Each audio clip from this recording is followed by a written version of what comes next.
वाह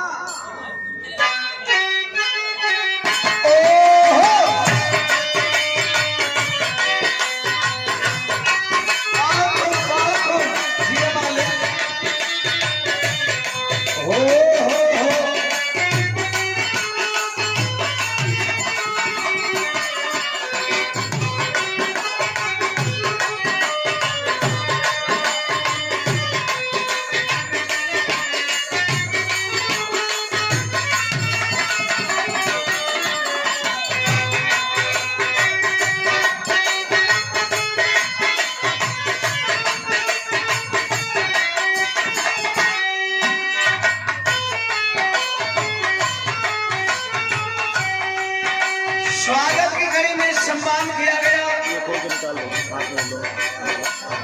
इस ग्राम सभा के प्रथम नागरिक वरिष्ठ नागरिक ग्राम प्रधान आदरणीय हमारे बड़े भैया आनंद पटेल जी के द्वारा 500 रुपया माला देकर के हम एक बार चाहेंगे जोरदार तालियों से स्वागत करेंगे ऐसा भव्य आयोजन के लिए।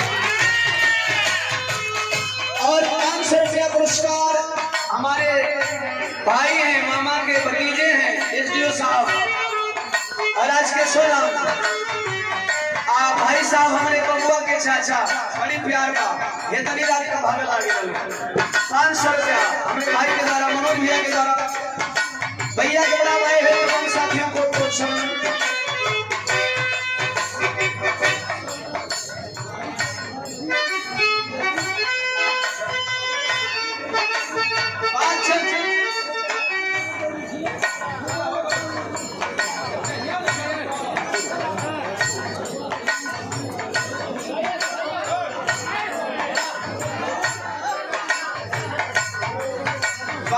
भारतीयों को तो सुबह लेता हूँ शाम लेता हूँ बुरा मत मानना मैं जाम लेता हूँ। बोल दिया नहीं बोल दिया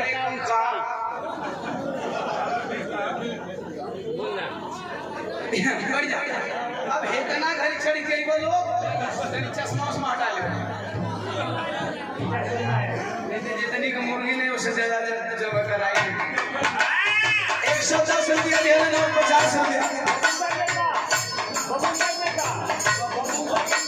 बबुंदर नेताजी आपके द्वारा प्रदान किया आइए।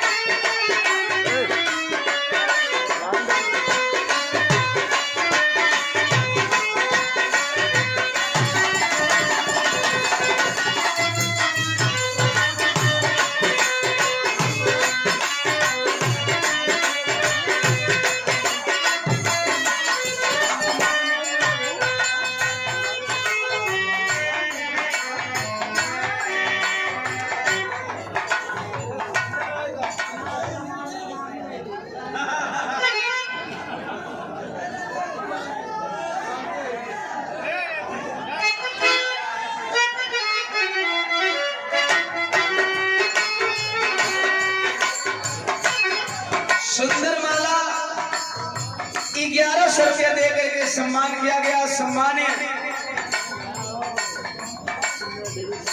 ममता किन्नर जी और उनके सहयोगी डेविड भैया पिछला साल का प्रोग्राम आज का करत गड़बड़ा गया। जब दुख हो गया तब करना दीवाना भी दुख हो गया प्रधान जी को चार्ज लेट हो लेते आपको गड़बड़ भइल और इन लोग तरस 1100 रुपया दे करके सम्मान किया गया। हम माफी चाहेंगे सेल्फी लेने वाले भाई हमारे अजीज हैं हमारे दिल के करीब है लेकिन समय को देखते हुए आप लोग सेल्फी लेने नहीं आए और 1100 रुपया दे करके सम्मानित ममता किन्नर जी के द्वारा आशीर्वाद प्रदान किया गया। हम चाहेंगे एक बार जोरदार तालियों से स्वागत हो जाए। भाभी जी भी हैं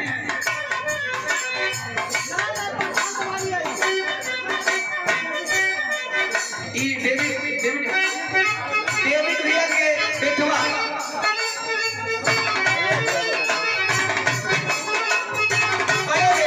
500 रुपया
बढ़िया भैया बढ़िया बढ़िया सामने लोग सामने ये हो के देखेगा।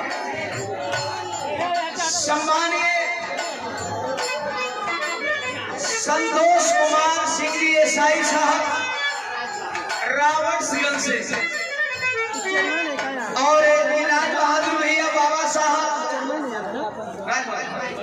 राज बाबू भैया सिंबल ऑफ नॉलेज संविधान निर्माता बाबा साहब डॉक्टर बी आर अम्बेडकर जी का तैल चिन्ह दे करके आपने सम्मानित किया। एक बार हम चाहेंगे बाबा साहब के नाम पे संविधान निर्माता के नाम पे जोरदार ताली होगा।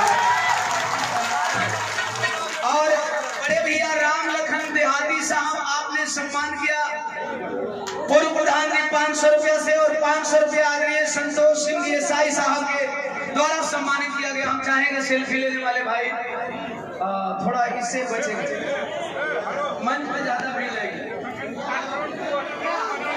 आनंद भैया थोड़ा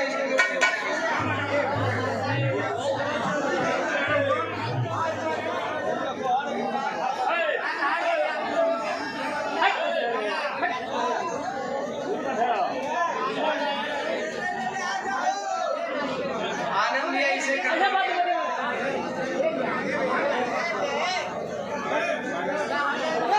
चंद्रभान भैया के पिता चंद्रकांत और सम्मानीय ममता किन्नर डेविड भैया के छोटे से बाबू के द्वारा 500 रुपया बाबू जुगजुग जी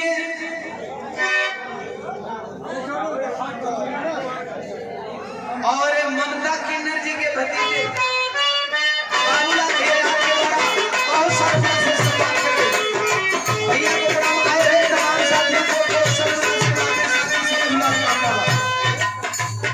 जो भाई बाबा साहब का तैल चित्र लेकर के सम्मानित किए हैं।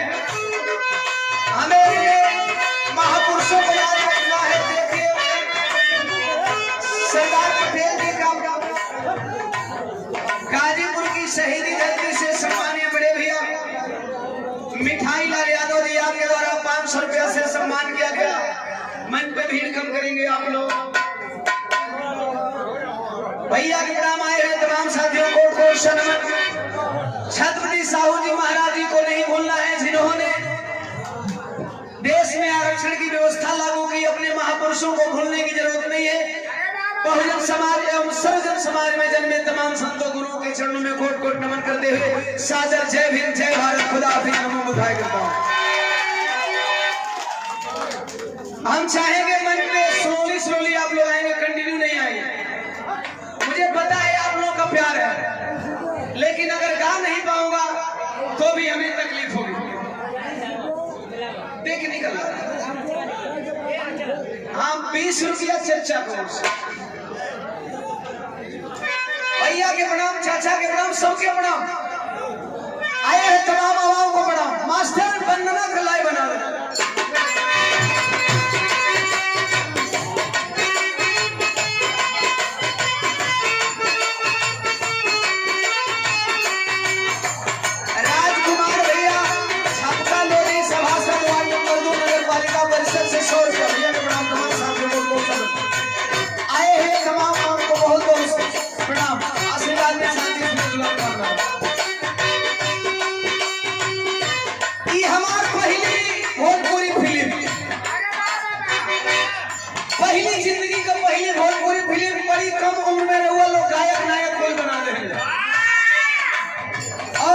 स्लो हीरो आप लोगों ने बेपनाह प्यार किया है। ममता किन्नर जी के ड्राइवर सोनभद्र से 100 रुपया भैया के बनाओ। जे देखले बाबू के बड़ी बड़ी धन्यवाद। जे नहीं के देख ले दोबारा देख ले मोबाइल में बाहा कुल तो मोबाइल में आशिक वाला मजबूर वह हीरोइन छोड़ दे भाई। आशिक कहा था हमारे तो हरे दिन का रहना तो उनके भले कोई का चिंता हो कौन भाई हट जा तू तो दोस्त लगा है। महीना 2 महीना पर मिला तो तू को पीछे में लगा बना था। आशिक कहा था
खुशिलई हंस दिल लगई हंस एक बात फिर रोई हंस हम ना कहिए रही प्यार का सौदा हम ना कहिए रही प्यार का सौदा तूने ही किया था जब ऐसा ही करना था तो इस सब करने के बाद जरूर रहा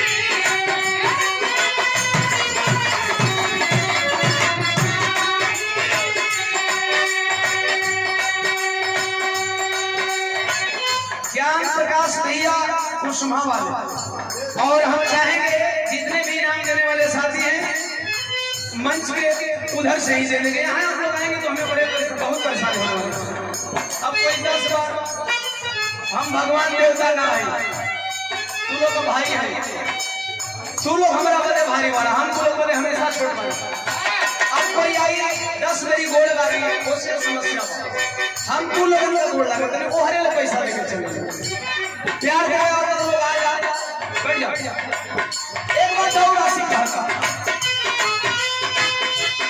चलता करना सब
लड़का पर ही हर लड़की रंगी रोती लोग का करता बाबू मिस्त्री हम हाल चलते 100 रुपया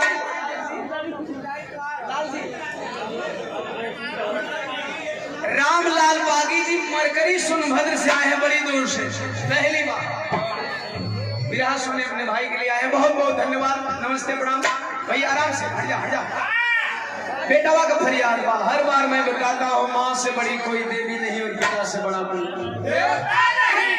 माँ नहीं होती तो हम नहीं होते माँ नहीं होती तो आप नहीं होते माँ नहीं होती तो आनंद पटेल प्रधान नहीं होते माँ नहीं होती तो बाबा साहब डॉक्टर बी आर अम्बेडकर जी नहीं होते माँ नहीं होती तो सरदार वल्लभ भाई पटेल नहीं होते माँ नहीं होती तो हम और आप नहीं होते नहीं हम होते नहीं हम विरहा गाने आते हम सब माँ के पैदाइश से जन्मदायिनी माँ को याद करता हूँ जो भाई लोग अपनी माँ को जितनी मोहब्बत करते होंगे माँ को मोहब्बत करिए माँ के कर्जदार हम सब हैं हम सब माँ के कर्जदार हैं आप लोग माँ को मोहब्बत करना सीख लेना दुनिया के हर देवी देवता खुश हो जाएंगे माई का भजन गाए आप लोग अपनी अपनी माई के याद कर ले हम भजन गावत हैं 2 लाइन में याद कर ले कैसे बाबू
शिष्य हैं विनोद भैया नौगढ़, सुदय भैया बिरहा गायक में आप संगत करते हैं और बिरहा सम्राट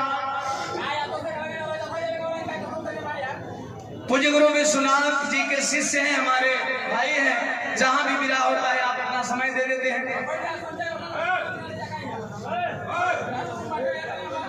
बढ़िया ध्यान है, बहुत बढ़िया बढ़िया, ज्यादा बाधित मत करो लोग। इन लोगों का समय नुकसान ना हो कि तू लोग तो बड़ा आराम से बैठो, सबसे ज्यादा कष्ट में ही भैया लोग बैठो। हमें ये लोग ढेर नजर में हुए, आप लोग आराम से बैठ जाए, देखिए जगह जितने मिले उतने उपजिया मतलब बढ़िया। और दाल गजन भैया सोनवर्षा से बहुत बढ़िया गायक हम, बहुत बढ़िया गायकी। और जहां भी मंच हो जाता है आप भाई को प्यार दुलार देना चले आते हैं, माला देकर के सम्मान के 500 रुपया। भैया के भी प्रणाम, आए हुए तमाम साथियों को बहुत बहुत प्रणाम, आशीर्वाद में शांति श्री दुलार कामना। वंदना के आखिरी बंद में चाहे 5 बार बोलाओ चाहे 10 बार बोलाओ, माई का कबो दुलार कम होला कबो कम ना होला, परंपरा बा। और हम सोचिला कि कम से कम ई बिरहा में कुल जितना मनुवादी भरल बड़ा, कम से कम मैयो के छीन की मैयो एगो देवी है। आइए वंदना के आखिरी बंद में बेटा कहता है एक और मजबूरी है हमारी। क्या मजबूरी है?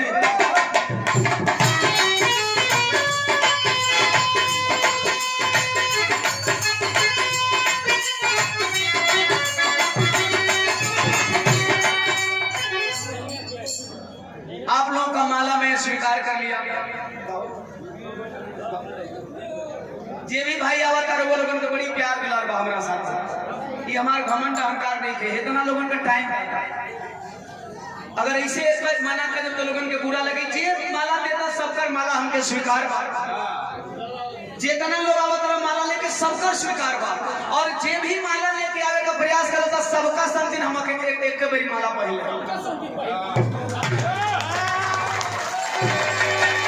माफी चाहता हूँ, टाइम नुकसान नहीं करेंगे।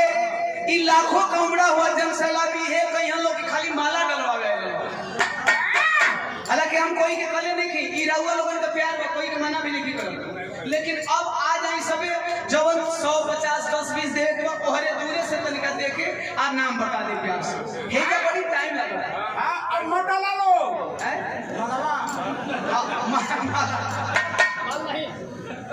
कहानी कह दे माला का घटना घट गई। दुर्गा पूजा समिति के अध्यक्ष सम्मानीय बड़े भैया जिलाजीत यादव जी बड़गांव, बिरहा दंगल 12/10/2024। गायक ज्ञानी यादव, सुमित्रा नंदनी।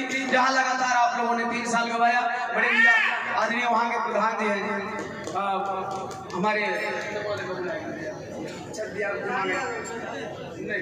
प्रधान जी का नाम बोला। 200 रुपया देकर के सम्मान के समिति के तमाम भाइयों को जो भी आए हैं बड़गांव से सबको प्रणाम। आए हैं तमाम को दीपक भैया 3 साल लगातार गवाए प्रधान जी, सबके प्रणाम। आए हैं तमाम आम को कोट कोट शर्मा। वंदना का आखिरी बंद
दवाई लेके ओके कहां सुनाई दी उन्होंने।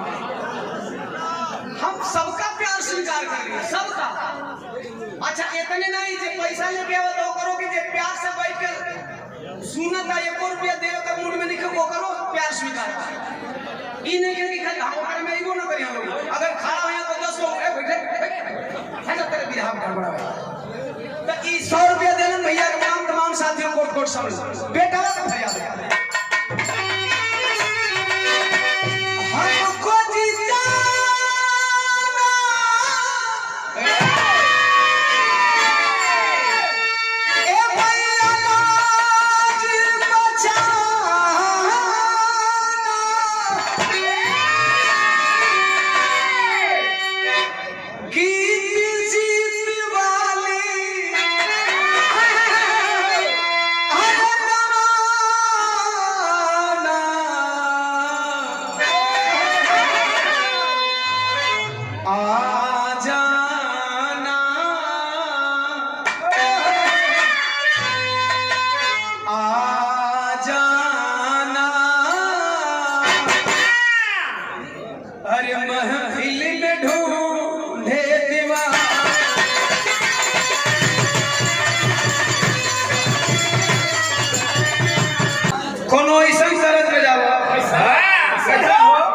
पीसल हो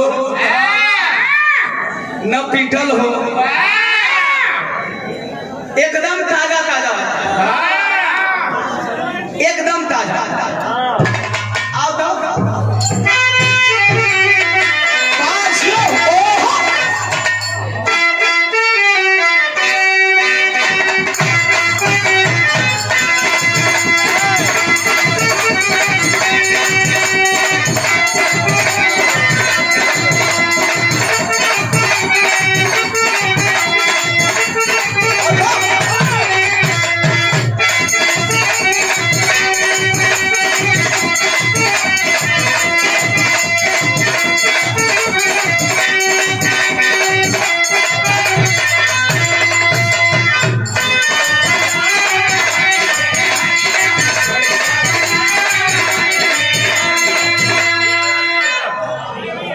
क्या बीमारी लग गया तो जानकारी है नहीं का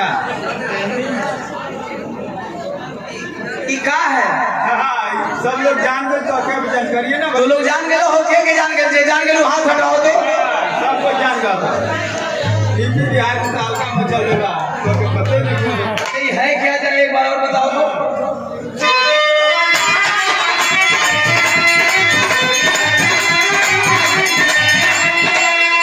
अब समझ लिया।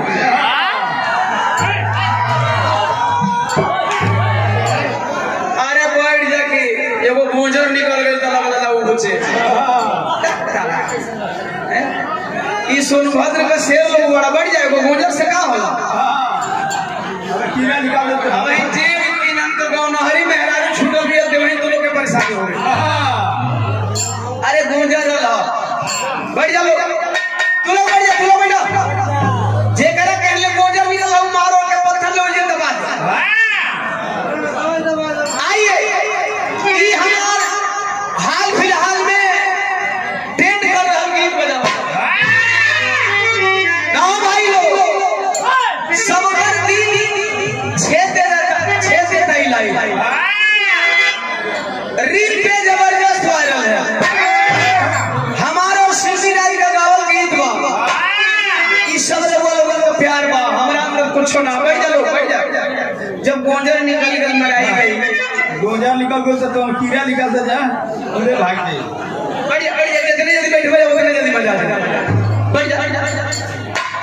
और हम उम्मीद करेंगे कि आप लोग बैठ जाएंगे, बहुत जल्दी बैठ जाएंगे। अब कैसे बाबू दरिया का बताओ उतरा ले हो।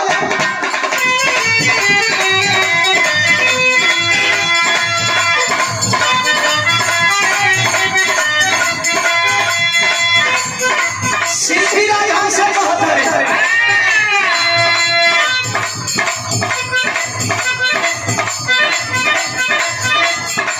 कोई गवना हरि में हरिया,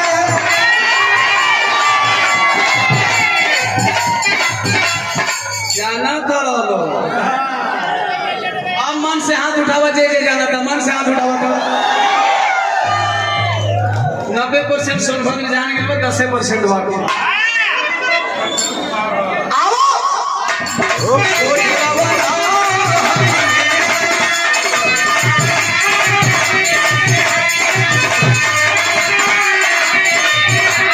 सिद्धि हमसे बहुत है।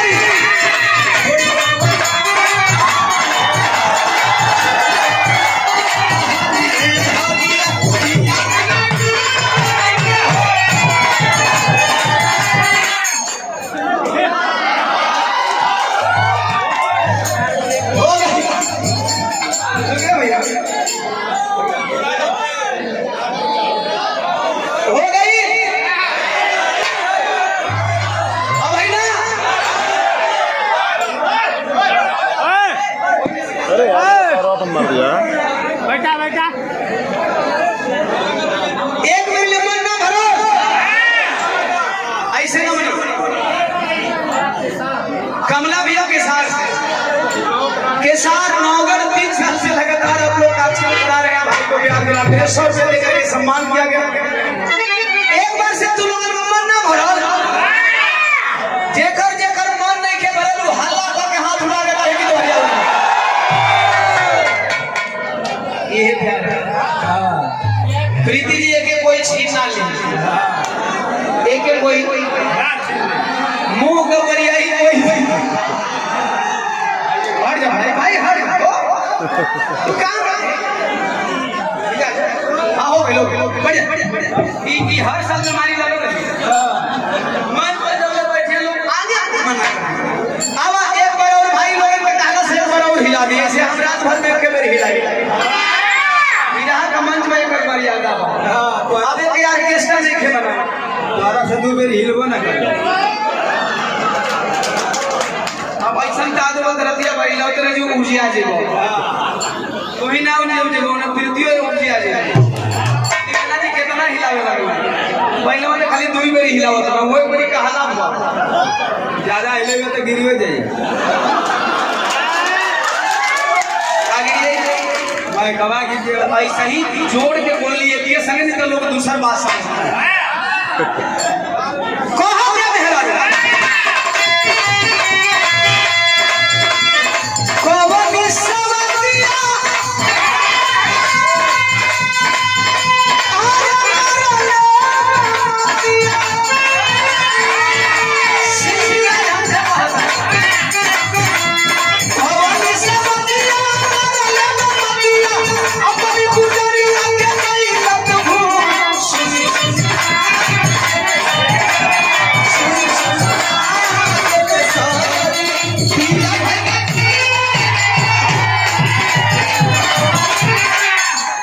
से ये हमारे मन अबे मजा ना आए अबे मजा ना आए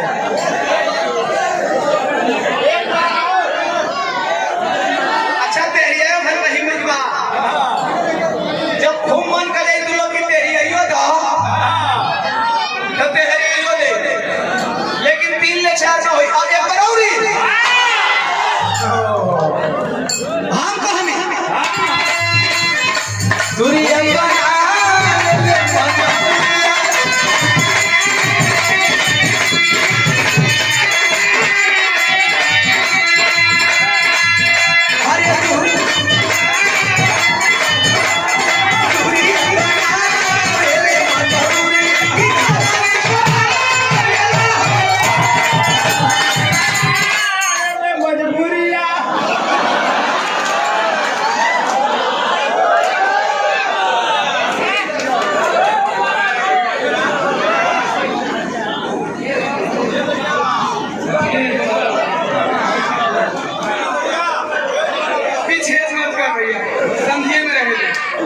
संधि में रहे थे कभी एक लाइन हम कहें परदेसी भाइयों के लिए स्पेशल बड़ा बड़ा रहेगा कौन मस्ती में भले मजा आएगा कोरिका मुखैया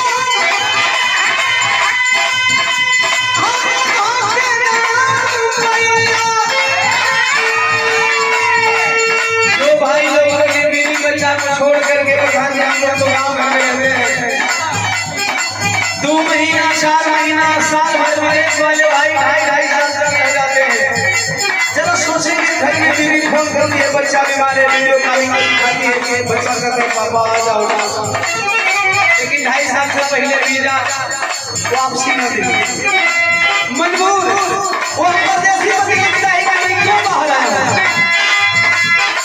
कोरिका मुखैया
देखा ना सुना छी आवत